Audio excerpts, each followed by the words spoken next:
मग बाबासाहेबांचं नाव आहे जो संविधानाला कारणीभूत आहे त्याला तुम्ही संपवायला निघाला. पालकमंत्र्यांची फार मोठी चूक आहे मॅडम, माफी मागणार नाही, पण पालकमंत्र्यांची त्यांची ही चूक पत्रात घ्यावी. नाही आता राहू दे, जसं आहे तसंच राहू दे.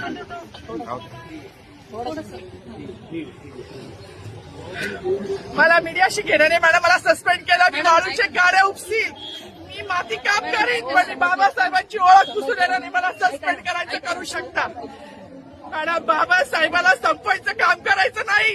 26 जानेवारी 15 ऑगस्ट मध्ये मी नाही मानत, पण लोकशाही मॅडम तुम्ही सुद्धा संविधानामुळे आहात. पालकमंत्री सुद्धा पालकमंत्री संविधानामुळे आहे. कोणताही जाती भेट नाही, सगळी समानता त्यांनी दिली आहे. आमच्या कानातूनच होते बाबासाहेबांचं नाव आता तरी भाषणात येईल, मग तरी भाषणात येईल. ज्या लोक संविधानाला लोकशाहीला कारणीभूत आहे त्यांची नावं वारंवार घेतली गेली. मग जो संविधानाला कारणीभूत आहे तो प्रजासत्ताक दिनाचा जो मानकरी आहे त्याचं नाव भाषणात काढा.